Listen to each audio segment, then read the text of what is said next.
आप सबका स्वागत है। मैं Vivek Bindra, motivation speaker, leadership consultant और बिजनेस कोच। आज आपके बीच में वापस आया हूं बताने के लिए ई कॉमर्स कितना बड़ा है, आपने कितना सोचा और उसको कितना आप उपयोग में ला सकते हैं। ध्यान दीजिए, 3 हिस्सों में इस वीडियो को बताना चाहता हूं। पहले ई कॉमर्स क्या है, कितना बड़ा हो रहा है, इसे क्यों करें, दूसरा हिस्सा, और कैसे यूज में लाएं, तीसरा हिस्सा, आपको ई कॉमर्स से फायदा कैसे हो सकता है, आपको किन स्टेप्स का ध्यान रखना चाहिए। 3 हिस्सों में पूरे वीडियो को देखिए। एक problem solving, powerful knowledge sharing, शक्तिशाली वीडियो आपकी मदद करेगा। पहले समझते हैं, मोबाइल के तो हमारे पास में पेनिट्रेशन काफी हो गया। 119 करोड़ यूनिक मोबाइल कनेक्शन आज हमारे देश के अंदर, लेकिन 119 करोड़ में से इंटरनेट का जो पेनिट्रेशन है, मोबाइल इंटरनेट जिसको बोलते हैं, वो है आज 48 करोड़। 48 करोड़ लोग मोबाइल पे इंटरनेट का इस्तेमाल कर रहे हैं। पर ट्राई की रिपोर्ट के हिसाब से, telecom regulatory authority of India के हिसाब से, ये अगले 3 साल में यानी कि 2021 तक नंबर 48 करोड़ से बढ़ के 82 करोड़ होने वाला है। देखिए, दुनिया भर का एवरेज ग्रोथ जो मोबाइल इंटरनेट पेनिट्रेशन का है वो 19% का है और हमारे देश का 90% है। One more time, come on. World का एवरेज ग्रोथ रेट इस समय मोबाइल पेनिट्रेशन और इंटरनेट पेनिट्रेशन पे 19% है, इंडिया का 90% है। तो जितना तेज, आप ऑलरेडी जानते हैं, इंडिया तीसरी सबसे बड़ी इकोनॉमी है ई कॉमर्स के अंदर। नंबर 1 चाइना, नंबर 2 यूएस और नंबर 3 इंडिया। अगले कुछ सालों के अंदर हम यूएस को तो इजीली सरपास कर ही जाएंगे कुछ सालों के अंदर। चाइना को सरपास करना थोड़ा मुश्किल है, ई कॉमर्स में बहुत ज़्यादा स्ट्रांग हो चुके हैं। देखिए, सबसे ज़्यादा ग्रोथ तो ई कॉमर्स में इस समय इलेक्ट्रॉनिक गुड्स के केसेस में हो रहा है।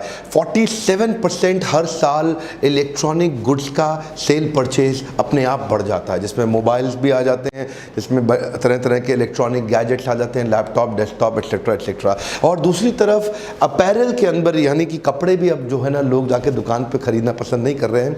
33% मार्केट हर साल ग्रो कर जाता है कपड़ों के मामले में। लोगों ने कपड़े, जूते एक्सेट्रा आज ऑनलाइन मंगाने शुरू कर दिए। ई कॉमर्स ये बिजनेस करने का, रैपिड एक्सपेंशन का एक नया तरीका है। बहुत तेज selling of goods and services, transmitting of funds और डेटा। इसमें इलेक्ट्रॉनिक फंड ट्रांसफर होता है, सप्लाई चेन मैनेजमेंट तेज हो जाता है, e marketing, online transaction processing और automated inventory management system, automated data collection systems. मजे की बात, काम की, ध्यान दीजिए, सेल्स तो बढ़ जाती है, कॉस्ट नहीं बढ़ती। One more time, come on. Sales तो बढ़ जाती है, कॉस्ट नहीं बढ़ती, क्योंकि इसमें पूरी दुनिया ही आपकी मार्केट बन जाती है, नए नए प्रकार के यूजर्स मिलते हैं। पहले समझिए ई कॉमर्स क्यों। अभी तो समझा था क्या, अब समझते हैं क्यों, वाई, क्या फायदे क्या है ई कॉमर्स। पहला चीज तो क्या है, your online presence will help you engage with your customer. क्या मतलब हुआ, अब आपका कस्टमर दुनिया में कहीं पे भी बैठ करके किसी भी समय आपके प्रोडक्ट के साथ एंगेज हो सकता है। उसके बाद वहाँ से वो आपके अपने लैंडिंग पेज पे आ सकता है, आपके सोशल मीडिया के साथ एंगेज हो सकता है, और उसको साथ आप उसको लॉयल बनाए रखने के लिए रिलेशनशिप बिल्ड कर सकते हैं। कस्टमर एक्सपेक्ट कर रहा है कि अब आप ऑनलाइन आ जाओ। वन मोर टाइम, ये कस्टमर की एक्सपेक्टेशन है कि क्योंकि 80% ग्रोथ रेट है सेल और परचेज का इस समय online, which is changing year on year. खासतौर से इसमें जियो का बहुत बड़ा कंट्रीब्यूशन है। मेरा सेकंड पॉइंट है windfall gain of a new customer. क्या मतलब हुआ इसका, देखिए, आप अपनी दुकान से बैठ के अपने गल्ले पे धंधा करते हैं ना, तो जो आपको जानता है वही आएगा, जिसकी आपसे पहचान है वही आएगा, जिसका आपसे रिश्ता है वही आएगा, या जो आसपास रहता है वही आएगा। लेकिन ये जो विंडफॉल गेन ऑफ कस्टमर है, अब क्योंकि पूरी दुनिया ही आपकी मार्केट हो गई, अचानक कोई भी नया ऐसा कस्टमर आ जाएगा जिसको कभी भी आना भी नहीं था। ऐसे तो रोज ही कस्टमर आएंगे जिन्होंने ना आपके बारे में कभी सुना, ना आपके बारे में कभी सोचा, ना वो आपको जानते हैं, लेकिन बिना जान पहचान के आपसे माल खरीद के निकल जाएंगे। इसको बोलते हैं विंडफॉल गेन। अचानक ऐसा कस्टमर जो आपके पास नहीं आना था लेकिन फिर भी आ गया। मेरा तीसरा पॉइंट है सेविंग ऑन ऑपरेशनल कॉस्ट। इसका मतलब क्या हुआ, देखिए, आपका पूरा मैनेजमेंट सिस्टम क्या है, वेब बेस्ड मैनेजमेंट सिस्टम है। अब आपका वेब बेस्ड मैनेजमेंट सिस्टम है तो आपने ऑटोमेटेड इन्वेंट्री कैलकुलेटर्स लगा दिए हैं। अब आपकी मैन पावर कॉस्ट तो सारी बच गई, ना आपको टेलर की जरूरत है, ना आपको अकाउंटेंट की ऐसी ज़रूरत है जो साथ में आपके साथ में इन्वेंट्री मैनेज करेगा, और बहुत सारा ऑपरेशनल कॉस्ट जैसे कि ऑफिस का किराया, बिल्डिंग का किराया, आपके सिक्योरिटी गार्ड, आपके बिजली, आपके पानी, आपका फलाना, आपका ठिकाना, कितने सारे खर्चे आपके अपने आप ही कम हो जाते हैं। क्यों? सारा वेब बेस्ड मैनेजमेंट सिस्टम है। मेरा चौथा पॉइंट है डेटा ड्रिवन सेलिंग। इसका क्या मतलब हुआ?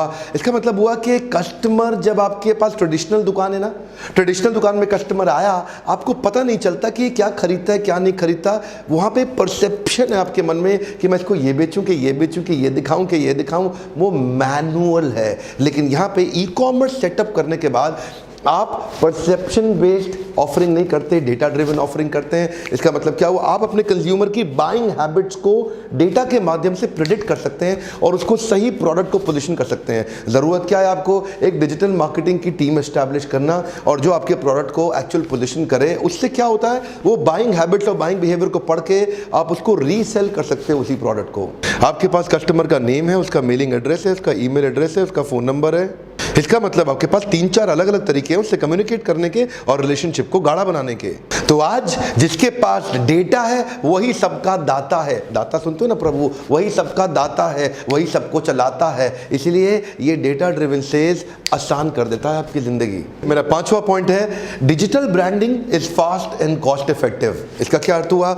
आप जो ट्रेडिशनल टीवी एड और ट्रेडिशनल प्रिंट एड और ट्रेडिशनल जो मीडिया और इलेक्ट्रॉनिक ट्रेडिशनल मीडिया, इस सारी ट्रेडिशनल मीडिया बहुत महंगी भी पड़ती हैं, स्लो भी हैं, बहुत पैसा लगता है लेकिन रिजल्ट कम आता है। लेकिन ये जो डिजिटल मार्केटिंग है, डिजिटल ब्रांडिंग है, ये इतना तेज है, इतना तेज है, खर्चा लगता है बहुत कम, रिजल्ट बहुत ज़्यादा आ सकता है। देखिए ध्यान दीजिए, आपके खिलाफ कोई बहुत बड़ा ब्रांड है ना, बहुत बड़ा ब्रांड जो देश में नामी गिरामी ब्रांड है, आप उनसे ज़्यादा अच्छी प्रेजेंस ला सकते हैं अगर आप डिजिटल मार्केटिंग की टीम ठीक डेवलप कर जाएं। शुरू में डिजिटल मीडिया बाइंग करनी पड़ सकती है, लेकिन एक बार ऑर्गेनिकली आप ग्रो करने लग जाते हो तो आपके लैंडिंग पेज पे बहुत ट्रैफिक आता है।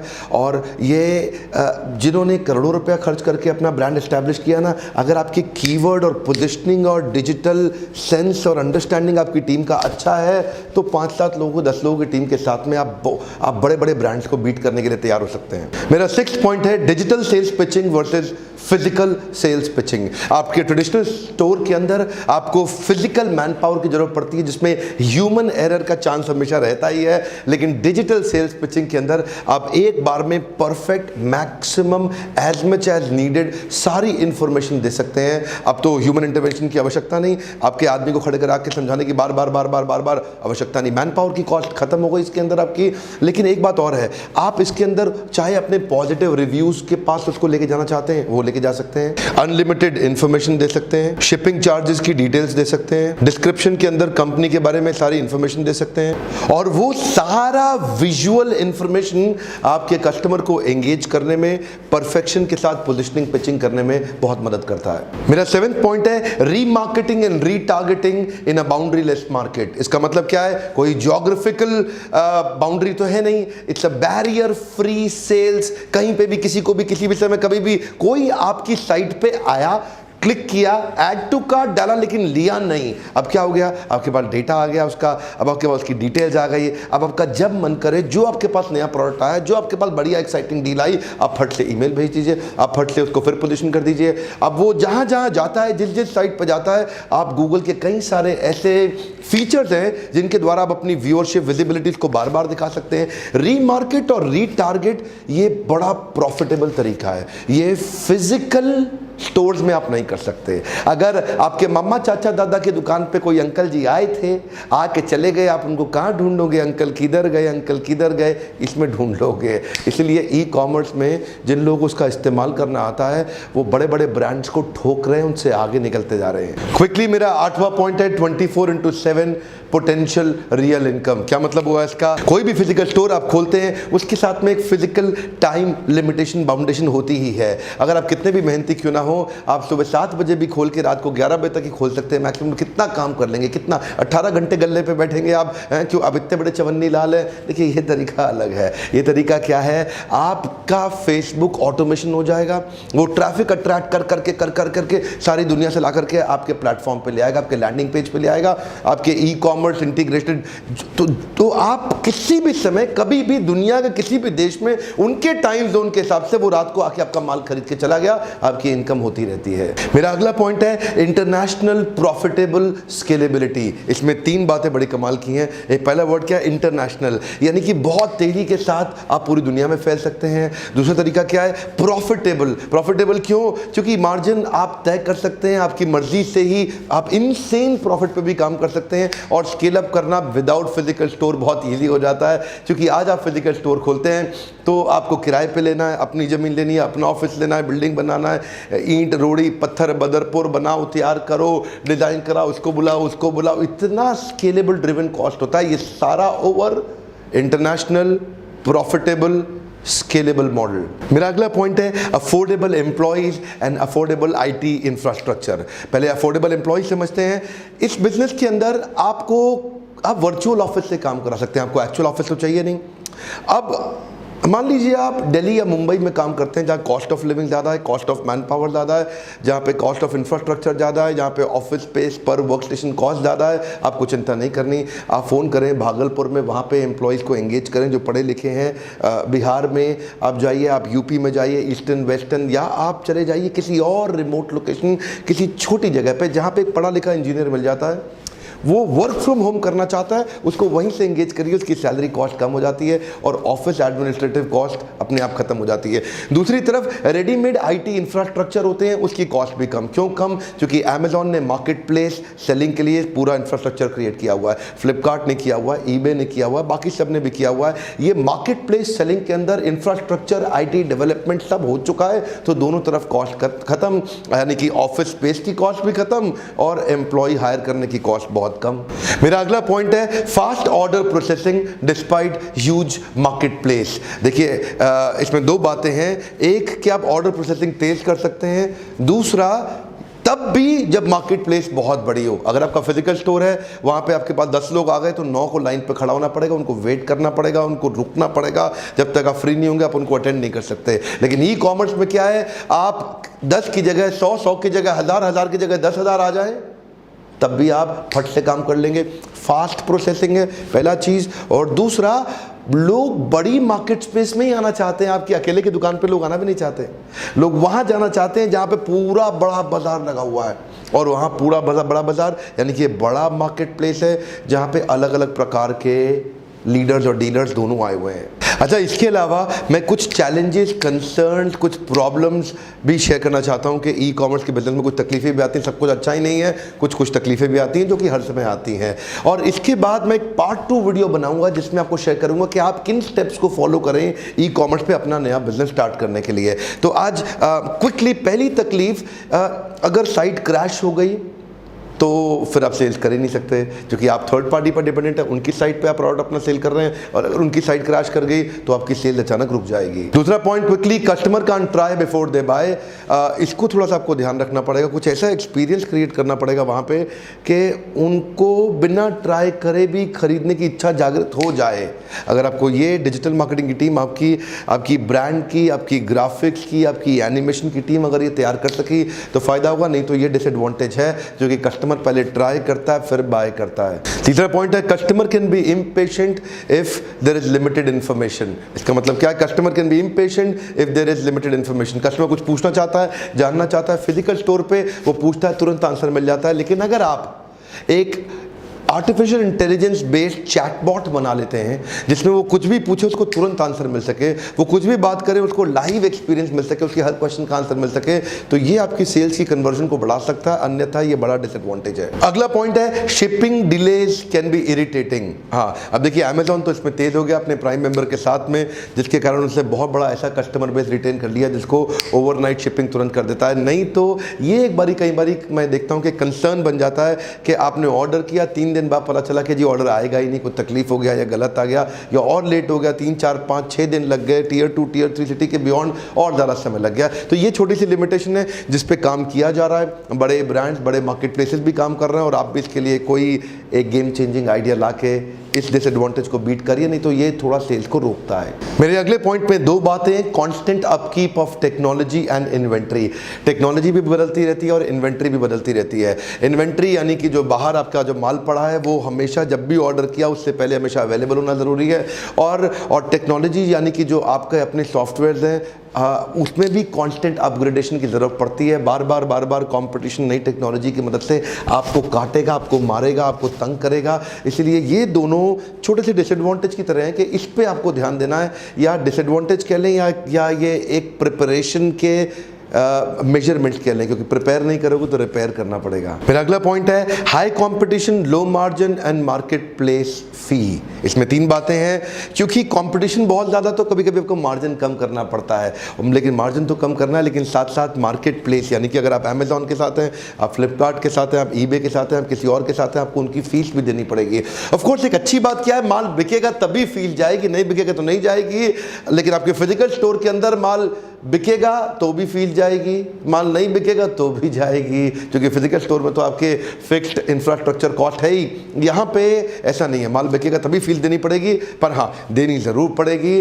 और क्योंकि कंपटीशन हाई रहता है तो उसके कारण आपको अपने मार्जिन्स का ध्यान रखना बड़ा ज़रूरी है। वो बड़ा लिमिटेशन बन सकता है, अगर आपका मार्जिन ही कम हो गए तो धंधा करके ज़्यादा फायदा नहीं। अगला पॉइंट है limited control in somebody else's house. आप किसी और के घर जाके अपना माल बेच रहे हैं, आप अमेजॉन के घर जाके अपना माल बेच रहे हैं, आपका कंट्रोल हमेशा लिमिटेड ही रहेगा।